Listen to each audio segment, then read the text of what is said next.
Hello student, हम लोग class 10 का अंशाल सेट 1 सॉल्व कर रहे थे और उसमें क्वेश्चन नंबर 3 तक हल हम लोग पिछले वीडियो में कर लिए थे।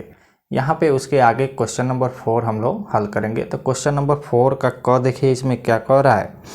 दिया गया है मौसौ, इसमें मौसौ दिया है, दो संख्या का मौसौ दिया है। मौसौ, ये कौन सा क्वेश्चन है? क्वेश्चन नंबर क है चौथा का। और यहाँ पे मौसौ दिया है और संख्या क्या दिया हुआ है? 306 और 657। इसका मौसौ दिया है 9 और फिर यहाँ पे लौसौ 306 और 657, यानी इसका लौसौ का मान ज्ञात करना है। यानी इसमें दो संख्या दिया हुआ है, इसका मौसौ 9 दिया है, तो इन दोनों संख्या का लौसौ निकालना है। तो हम लोग फार्मूला पढ़े हैं, दो संख्याओं का गुणनफल बराबर क्या होता है? लौसौ गुणे मौसौ। तो यहाँ पे हम लोग क्या करेंगे, यहाँ से मौसौ दिया हुआ है और लौसौ निकालना है। तो यहाँ पे क्या हो जाएगा? लौसौ किसका? 306 और 657 का बराबर क्या होगा? दो संख्याओं का गुणनफल, यानी 306 गुणे क्या हो जाएगा? 657 और अपान HCF, यानी मौसौ होगा इन दोनों संख्या का, यानी 306 और 657 का। इसमें मान रखिए, तो 306 गुणे क्या हो जाएगा? 657 और मौसौ दिया है इन दोनों संख्या का कितना? 9। तो यहाँ पे 9 रखेंगे और यहाँ पे देखिए, इसको काटिए 9 से इसको कैंसिल करेंगे तो 9 सते 63 और क्या बचेगा? 2, यानी 27 9 27। तो इस तरह यहाँ से क्या मिल गया? 306 गुणे 73। अब इसका 306 में हम लोग गुणा कर लेंगे, तो यहाँ पे गुणा कर लीजिए। तो 306 गुणे 73, तो 36 18 3 त्रिका 9 7 6 42 और 7 त्रिका 21, 8 हो गया। यहाँ पे 3 और 9 4 13 और 2 और 2, यानी कितना हो गया? यहाँ से 22 3 3 8, यानी 22,338। तो इन दोनों संख्या का क्या लौसौ मिल गया? 22,338। चलिए क्वेश्चन नंबर चौथा का ख क्वेश्चन देखिए। यहाँ पे ख क्वेश्चन दिया हुआ है, चौथा का ख। इसमें दिया है sin 3a बराबर cos a माइनस 26 अंश। तो यहाँ पे दिया है, जहाँ 3 एक न्यून कोण है तो a का मान ज्ञात कीजिए। इसमें a का मान ज्ञात करना है कब? जब जो 3a है, ये क्या है? एक न्यून कोण है। तो इस टाइप का क्वेश्चन हल करने के लिए हम लोग क्या करते हैं, इसमें देखिए a माइनस 26 अंश है, तो इस कास को न चेंज कर इस साइड जो भी होता है, साइन जो होता है, इसको हम लोग कास में चेंज करेंगे। तो यहाँ से कास में चेंज करेंगे तो क्या हो जाएगा? कास 90 अंश माइनस 3a। और हम लोग फार्मूला पढ़े हैं, कास 90 अंश माइनस थीटा क्या होता है? Sine theta. यानी कास 90 अंश माइनस 3a को हम लोग क्या लिख सकते हैं? Sign 3a। यानी साइन 3a की जगह पर हम लोग क्या लिख दिए? कास 90 अंश माइनस 3a और equal to cos a minus 26 अंश। और दोनों पक्षों में हम लोग देख रहे हैं कि यह दोनों क्या है? बराबर है। और ये क्या है? इस एंगल का कोसाइन है और यहाँ पे इस एंगल का कोसाइन है, तो इसलिए इसका क्या होगा? इसका एंगल भी समान होगा, यानी एंगल भी क्या हो जाएगा? बराबर होगा। तो यहाँ से हो जाएगा 90 अंश minus 3a equal to a minus 26 अंश। 3a को इधर कर दीजिए और 26 को इस साइड ट्रांसफ़र करिए, तो 90 अंश प्लस माइनस है, इधर आएगा तो प्लस होगा, यानी 26 अंश और इक्वल टू a है माइनस 3a, इस साइड जाएगा तो प्लस 3a। तो यहाँ से इसको जोड़ेंगे तो क्या हो जाएगा? 6 और 9 2 11 हो जाएगा इक्वल टू, और इसको जोड़ेंगे तो 4a, यानी a बराबर क्या हो जाएगा? 116/4।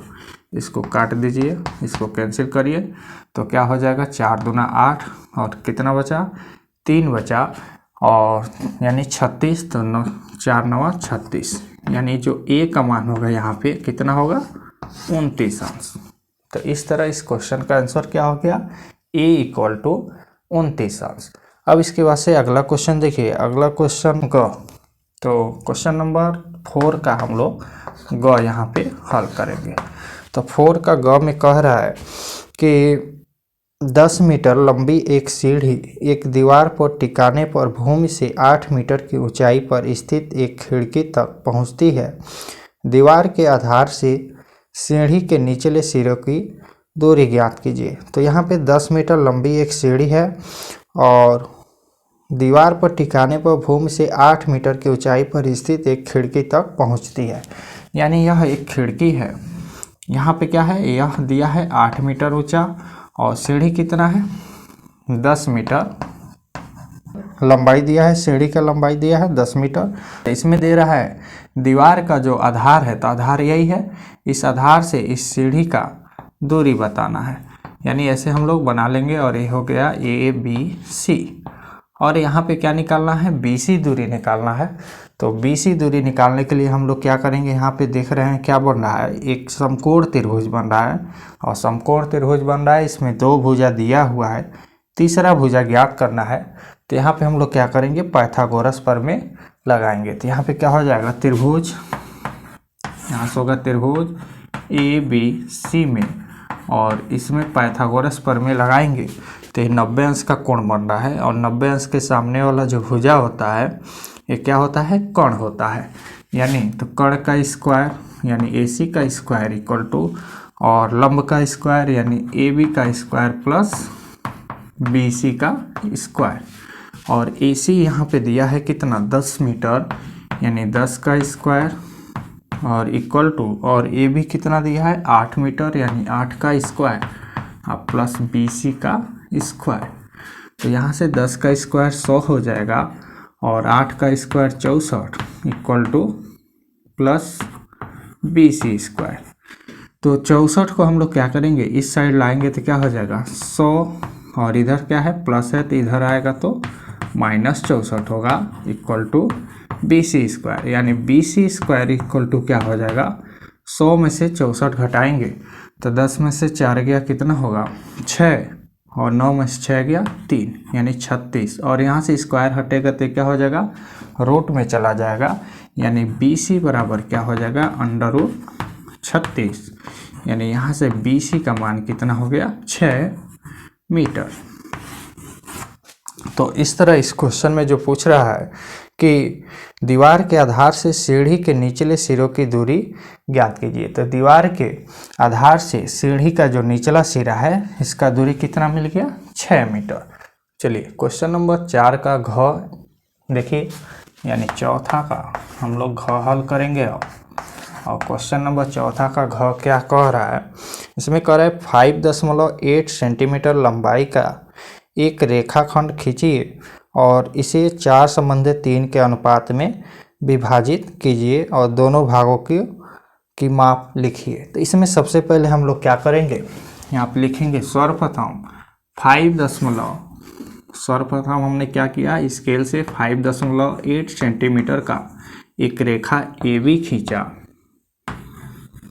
और फिर यहाँ पे क्या करेंगे प्रकार से ए को केंद्र मानकर, और एक हम लोग क्या लगाएंगे यहाँ पे चाप लगाएंगे पॉइंट ए पर, यानी रेखा ए बी पर ए बी के नीचे एक न्यून कोण बनाते हुए एक किरण हम लोग खींचेंगे। तो यहाँ से एक न्यून कोण बनाती हुई और इन दोनों को मिलाते हुए हम लोग एक क्या करिए, एक न्यून कोण खींच लिए और इसका हम लोग नाम लिख लिए ए ई। अब इसके बाद से जो 5.8 है इसको कितने अनुपात में बांटना है, इसमें 4 संबंधित 3 के अनुपात में बांटना है। तो हम लोग क्या करेंगे, ए को केंद्र मानकर और एक चाप को लेकर इस किरण ए पर 4 बराबर भागों में बांटेंगे। यानी ए को केंद्र मानकर पहला हम लोग चाप लगाएंगे तो इसका नाम लिख लेंगे A1, और यही चाप जो है A1 को केंद्र मानकर एक दूसरा चाप लगाएंगे तो यह हो जाएगा A2। इसी तरह इसको केंद्र मानकर फिर एक और चाप लगाएंगे तो A3 और फिर इसके बाद से एक और लगाएंगे तो A4। और कितना चाप लगाना था 4, क्योंकि 4 संबंधित 3 के अनुपात में बांटना है। तो इस पे हम लोग क्या किए 4 चाप लगा दिए और फिर इसके बाद से क्या करेंगे B को केंद्र मानकर और एक हम लोग यहाँ पे चाप लगाएंगे। अब फिर इसके बाद से क्या करेंगे इस AE के समांतर किरण AE के समांतर बिंदु B से एक किरण की रचना हम लोग करेंगे। तो उसके लिए हम लोग क्या करेंगे B को केंद्र मानकर एक चाप लगाया और फिर यहाँ से हम लोग इस कोण को नाप लेंगे प्रकार से। तो यहाँ से इस कोण को नाप कर और यहाँ से हम लोग क्या करेंगे इसको केंद्र मानकर इसको हम लोग एक चाप लगाएंगे जो एक दूसरे को काट रहा है और इसको मिलाते हुए एक रेखा फिर खींच देंगे। और फिर जितना चाप यह हम लोग लिए हैं A1 A2 उतना ही चाप का इस किरण BF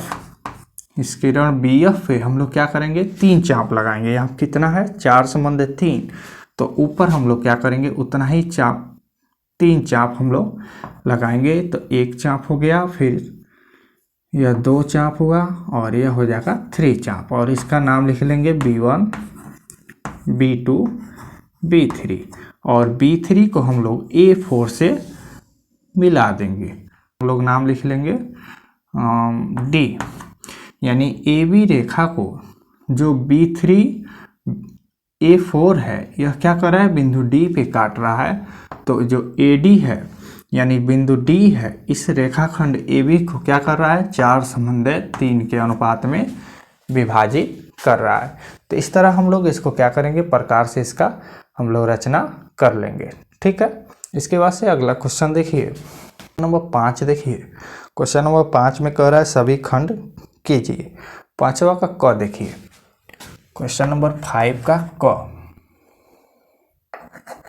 5 का क। तो 5 का क देखिए क्वेश्चन नंबर क्या कह रहा है, ऐसी 2 संख्या ज्ञात कीजिए जिनका योगफल 27 हो और गुणनफल 182 हो। तो यहाँ पे ऐसा संख्या ज्ञात करना है जिनका योगफल क्या हो 27 हो और उनका गुणनफल क्या हो 182 हो। तो हम लोग यहाँ पे क्या करेंगे मान लेंगे, माना पहली जो संख्या है, पहली संख्या है वह क्या है x है। तो इसलिए दूसरी जो संख्या क्या होगा, दूसरी संख्या क्या हो जाएगा यहाँ से। अब चूंकि दोनों संख्याओं का योगफल कितना दिया है 27, तो पहली संख्या जब x हो गया तो दूसरी संख्या क्या हो जाएगा 27 में से x घट जाएगा। ठीक है, अब इसमें कह रहा है इन दोनों संख्याओं का गुणनफल क्या है 182 है। इन दोनों संख्याओं का गुणनफल कितना है 182। तो इन दोनों का गुणनफल हम लोग कर लेंगे, यानी प्रश्नानुसार यहाँ से क्या लिख लेंगे x into 27 minus x equal to 182। अब इसको हल करेंगे और x का मान निकालेंगे और इसमें हम लोग मान रख देंगे। तो जो पहली संख्या है और दूसरी संख्या है वो निकल जाएगा। तो चलिए यहाँ से हल करिए, तो x का 27 में गुणा करिए तो यहाँ से क्या हो जाएगा 27x, फिर x में x से गुणा होगा तो माइनस एक्स स्क्वायर और इक्वल टू 182। सबको इस तरह दूसरे साइड ले जाइए, तो यहाँ से माइनस एक्स स्क्वायर इधर जाएगा तो क्या हो जाएगा प्लस एक्स स्क्वायर होगा और 27x प्लस 27x दूसरे साइड जाएगा तो क्या हो जाएगा माइनस 27x और ये क्या होगा प्लस 182 और इक्वल टू 0। अब यहाँ पे क्या मिला है एक द्विघात समीकरण मिला है और इस द्विघात समीकरण को या तो गुणखंड विधि से या द्विघाती सूत्र से हम लोग हल कर लेंगे। तो यहाँ पे देखिए गुणखंड विधि से अगर करना हो तो क्या होगा, हम लोग क्या करते हैं 182 का एक्स स्क्वायर के गुणांक में हम लोग क्या करेंगे गुणा करेंगे। तो यहाँ पे एक्स स्क्वायर का गुणांक 1 दिया है और अचर पद क्या दिया है 182 दिया है। तो अचर पद को एक्स स्क्वायर के गुणांक में गुणा किया जाता है। तो 182 को 1 में गुणा करेंगे तो 182 होगा और इसके बाद से 182 का अभाज्य गुणखंड निकालते हैं। तो यहाँ पे अभाज्य गुणखंड निकालेंगे तो 2 से जाएगा तो 2×9 18 और यह 1 हो जाएगा और ये क्या हो जाएगा 13×7 = 91। इसका गुणनखंड क्या मिला 2 7 13। अब इसमें देखेंगे कि इन दोनों में से कौन सा ऐसी दो संख्या लें जिसका योग करने पर क्या है -27 आए और गुणा करने पर कितना है 182 आए। तो इसमें देखिए योग करने पर कितना है -27। तो यहाँ से देखिए अगर इसको गुणा कर लें तो 7 दूना 14 और 14 और 13 अगर हम लोग जोड़ दें -14 -13 अगर हम लोग जोड़ दें तो ये क्या हो जाएगा -27 होगा। और इन दोनों संख्याओं में जो गुणा करेंगे -14 गुणे -13 तो ये क्या हो जाएगा माइनस माइनस प्लस हो जाएगा और गुणा होगा तो कितना होगा 182। तो यानी -27 के जगह पे हम लोग क्या लिख दें -14 -13।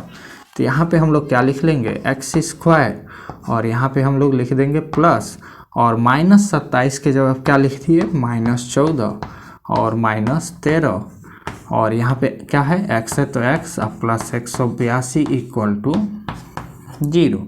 अब यहाँ से गुणा करिए तो x² प्लस माइनस गुणा होगा तो माइनस 14 का x में गुणा हो गया तो 14x फिर प्लस माइनस में गुणा होगा माइनस और 13 के x में गुणा होगा तो 13x और प्लस 182 = 0। अब इन दोनों में से कॉमन लेंगे फिर इसमें से कॉमन हम लोग लेंगे तो x² - 14x में क्या कॉमन है x कॉमन हो जाएगा। तो यहाँ पे क्या बचेगा 1x बचेगा और -14। ऐसे ही इसमें क्या कॉमन हो जाएगा माइनस हम लोग 13 कॉमन ले लेंगे तो यहाँ पे क्या बचेगा x और माइनस चूँकि कॉमन ले लिए हैं ये क्या है प्लस है तो माइनस हो जाएगा और यहाँ पे क्या हो जाएगा 14 = 0। तो एक बार क्या एक गुणखंड क्या मिलेगा x - 13 और दूसरा हो जाएगा x - 14 = 0। अब यह 0 कब होगा जब x - 13 0 के बराबर हो या x - 14 0 के बराबर हो। तो यहाँ पे लिखेंगे x - 13 0 हो या x - 14 क्या हो जाए 0 हो जाए। यानी यहाँ से x का मान 13 मिला या x का मान क्या मिल जाएगा यह 14। तो यहाँ पे x का मान 2 मिला एक मान क्या मिला 13 मिला और दूसरा मान क्या मिला 14। तो अब इसमें हम लोग पहली संख्या क्या रखेंगे तो यहाँ से पहली संख्या तो जब x का मान हम लोग क्या रखेंगे 13 रखेंगे तो दूसरी संख्या क्या मिलेगा दूसरी संख्या क्या हो जाएगा यहाँ पे हम लोग रखेंगे 13 तो 27 में से 13 घटाएंगे तो क्या हो जाएगा 14। और जब पहली संख्या हम लोग क्या रखेंगे 14 रखेंगे तो ये क्या हो जाएगा 14 यहाँ पर रखेंगे तो दूसरी संख्या क्या मिलेगा दूसरी संख्या क्या हो जाएगा यहाँ पे x के जगह क्या रखेंगे 14 तो 27 में से 14 घटाएंगे तो कितना हो जाएगा 13। तो इसमें क्या पूछ रहा है इसमें पूछ रहा है ऐसी दो संख्या ज्ञात करना था जिनका योगफल 27 हो और गुणनफल कितना हो 182 हो। तो यहाँ पे आंसर में क्या हो जाएगा ये दोनों संख्या क्या हो जाएगा 13 और 14। तो यहाँ पे हो जाएगा दोनों संख्या क्या हो जाएगा 13, 14 यानी यह दो जो संख्या है इन दोनों का योगफल कितना है 27 है और गुणनफल कितना है 182 है। तो इस तरह से इस क्वेश्चन का हल क्या मिल गया 13 और 14। चलिए क्वेश्चन नंबर 5 का ख देखिए। इसमें कह रहा है उस रेखा पर जो अक्षों से A और B का अंतःखंड काटती है मूल बिंदु से डाले गए लंब की लंबाई p है तो सिद्ध कीजिए कि 1/p² = 1/a² + 1/b²। तो यहाँ पे दिया है यहाँ पे हम लोग बनाएंगे यह हो गया x एक्सिस और यह मूल बिंदु हो गया और यहाँ पे क्या हो जाएगा y एक्सिस। और इसमें कह रहा है कि एक रेखा है जो क्या कर रहा है, एक्स अक्ष को यानी जो अक्षों को क्या कर रहा है, ए और बी अंतःखंड काटता है। तो यहाँ पे क्या है, एक्स अक्ष को ए अंतःखंड काटता है। तो इस बिंदु ए का निर्देशांक क्या होगा, a0 हो जाएगा। इसी तरह इस बिंदु, इसका हम लोग बिंदु नाम लिख लिए बी, और इसका निर्देशांक क्या हो जाएगा, एक बी अंतःखंड काटता है तो इसका हो जाएगा 0b। अब कह रहा है मूल बिंदु से इस रेखा पर डाला गया जो लंब है वो क्या है, इसका दूरी p है। तो इसमें सिद्ध करना है, यहाँ से सिद्ध क्या करना है, यहाँ पे लिख दे रहा है, सिद्ध करना है 1/p² equal to 1/a² plus 1/b²। चलिए इसका हम लोग हल करें, यानी इसका प्रूफ करें। चलिए, तो इसमें हम लोग क्या करेंगे, सबसे पहले क्या करेंगे, इस रेखा AB का हम लोग समीकरण निकालेंगे।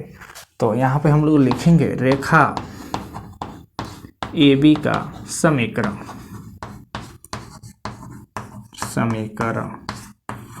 अब रेखा AB का समीकरण क्या होता है, यानी फार्मूला इसका क्या होता है, y minus y1 equal to y2 minus y1 upon x2 minus x1, और यहाँ पर हो जाता है x माइनस x1।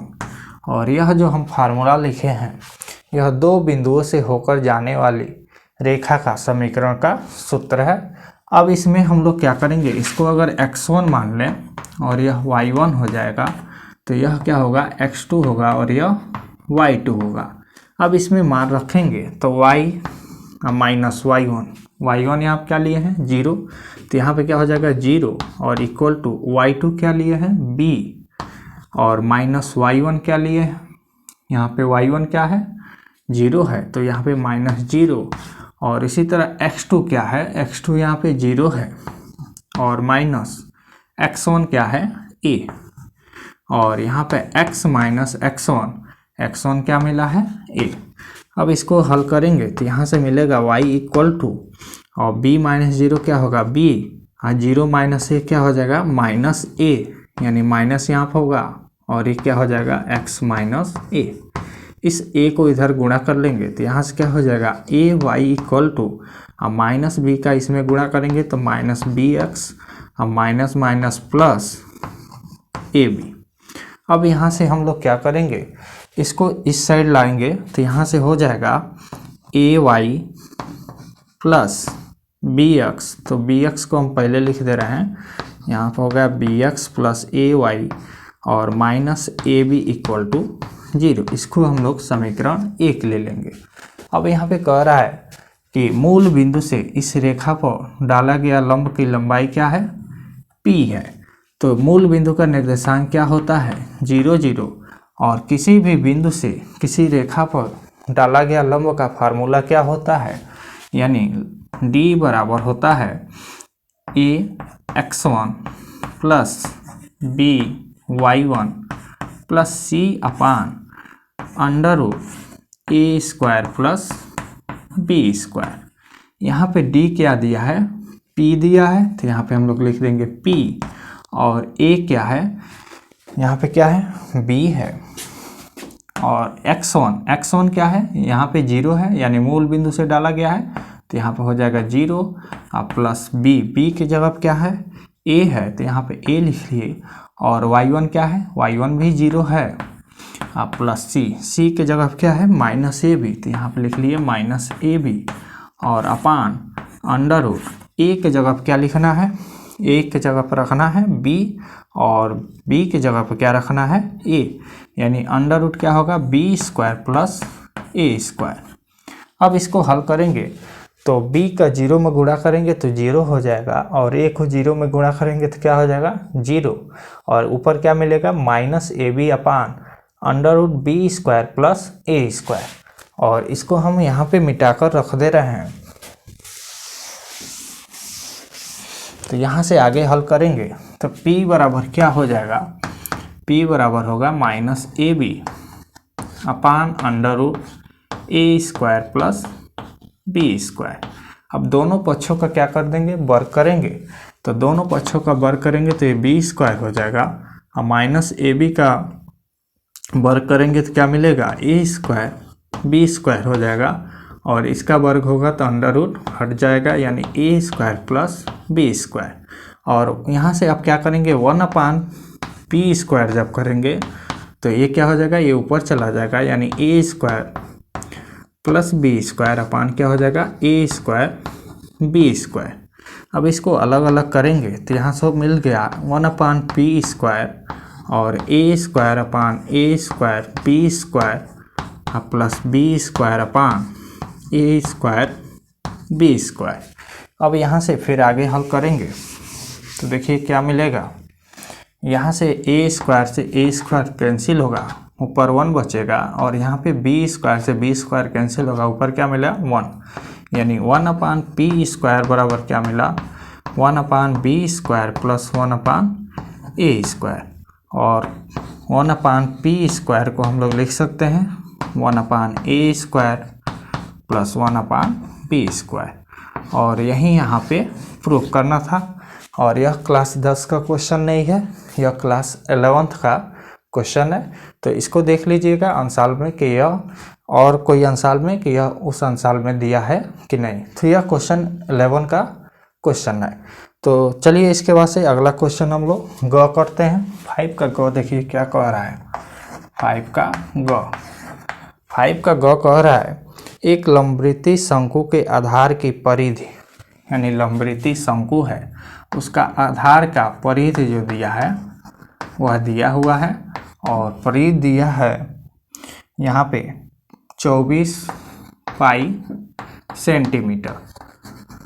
फिर इसमें आगे कह रहा है और ऊर्ध्वाधर ऊंचाई यानी यच दिया है कितना, यच दिया है 5 सेंटीमीटर। तो इसमें कह रहा है कि शंकु का, इसमें शंकु का आयतन पूछ रहा है, शंकु का आयतन निकालना है, शंकु का आयतन। तो शंकु का आयतन निकालना है तो शंकु का आयतन का फार्मूला क्या होता है 1/3 पाई आर स्क्वायर यच। तो यहाँ पे यच दिया हुआ है शंकु का, आर यहाँ से हम लोग निकालेंगे। तो शंकु का जो आधार का क्या है परिधि है वो क्या है 24 पाई, और जो शंकु का आधार होता है वो क्या होता है, ये वृत्ताकार होता है, और वृत्त का परिधि क्या होता है 2 पाई आर।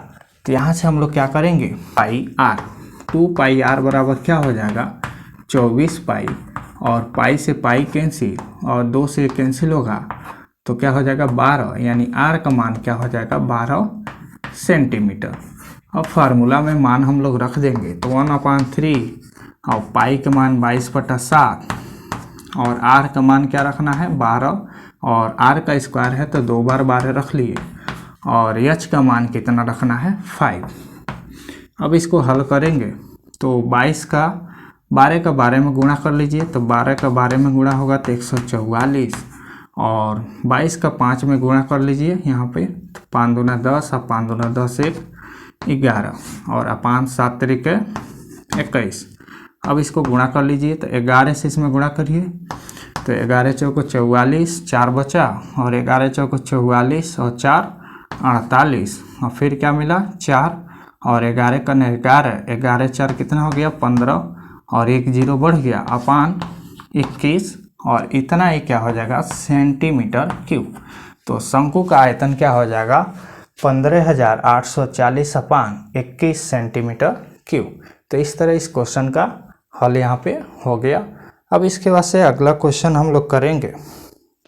चलिए क्वेश्चन नंबर 5 का घ देखिए। तो घ कह रहा निम्नलिखित बंटन एक मोहल्ले के बच्चों के दैनिक जेब भत्ता को दर्शाता है। माध्य जेब भत्ता 18 रुपया है, तो लुप्त बारंबारता एफ ज्ञात कीजिए। तो इसमें दिया है दैनिक जेब भत्ता, तो यहाँ पे हम लोग एक कॉलम बनाएंगे दैनिक जेब भत्ता का, यहाँ हो गया दैनिक जेब भत्ता, और यह दिया हुआ है। और अगला कॉलम है बच्चों की संख्या, बच्चों की संख्या।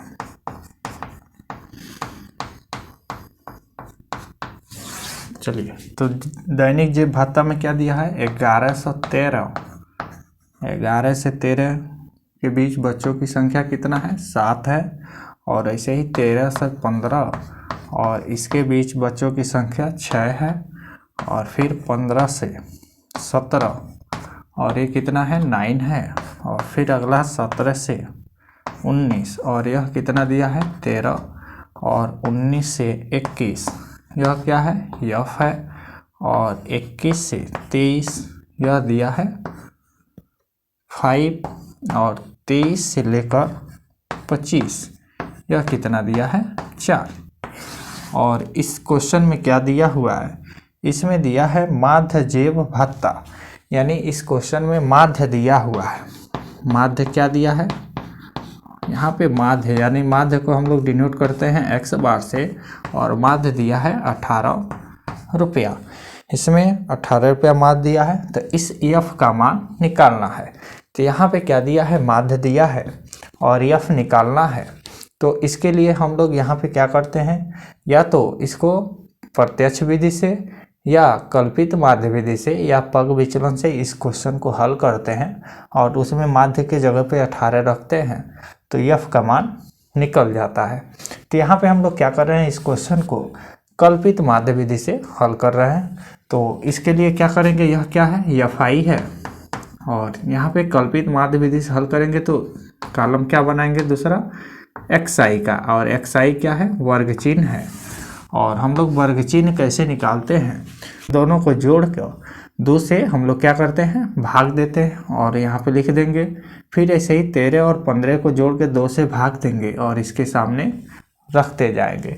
तो चलिए 11 और 13 इन दोनों को जोड़ेंगे तो कितना हो जाएगा 24 हो जाएगा। और 24 में 2 से भाग देंगे तो क्या मिलेगा 12। इसी तरह इन दोनों को जोड़ के आप भाग देंगे तो यहाँ पे मिल जाएगा कितना 14। और चूंकि यहाँ पे देखिए जब इन दोनों के बीच का डिफरेंट कितना है 2-2 का है, तो एक यहाँ पे क्या मिल गया है 12। तो इसमें 2-2 हम लोग जोड़ते जाएंगे।